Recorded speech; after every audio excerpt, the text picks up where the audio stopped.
আপনি বিএনপির দালালি করেন। এটা হলো জামাতের একটা বয়ান। এরা যে একটা মুনাফিক দল, এদের কথাবার্তা বোঝা যায়। আমিরের কথা সঠিক নাকি গোলাম পরোয়ারের কথা সঠিক?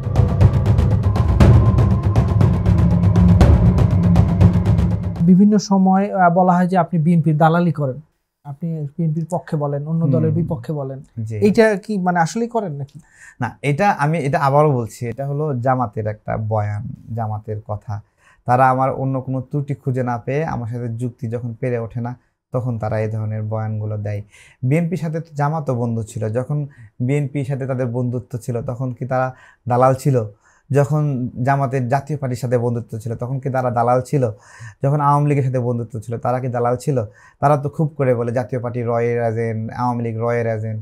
তাহলে যখন আওয়ামী লীগ যদি রয়ের এজেন্টই হয়, জাতীয় পার্টি যদি রয়ের দালালি হয় বা ভারতের দালাল হয়, তাহলে জামাত যখন যখন তাদের সাথে বন্ধুত্ব করছে তখন কি তারা ভারতের দালাল ছিল একইভাবে?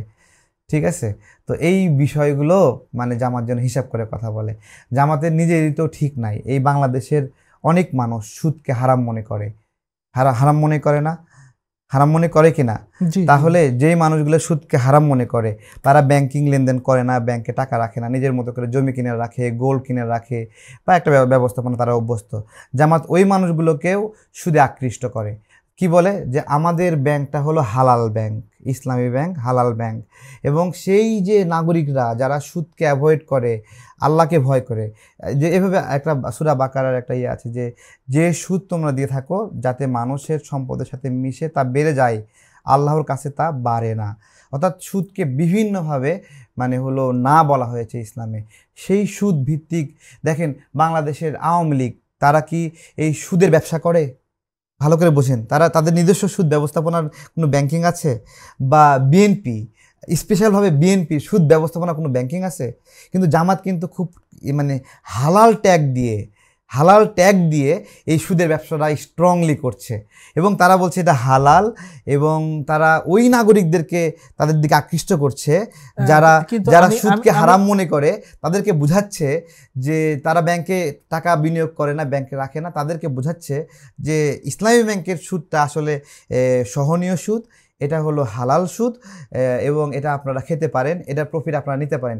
সেই সুদকে অ্যাভয়েড করা মানুষদেরকে পিছনে তারা লেগে তাদের টাকাগুলো তাদের ব্যাংকে এগুলো নিচ্ছে। এই যে টাকাগুলো নেয়, এখানে কি বলছে যে সুদ তোমরা নিয়ে থাকো যাতে মানুষের সম্পদের সাথে মিশে তা বেড়ে যায়, ইসলামী ব্যাংকে যে টাকা রাখে।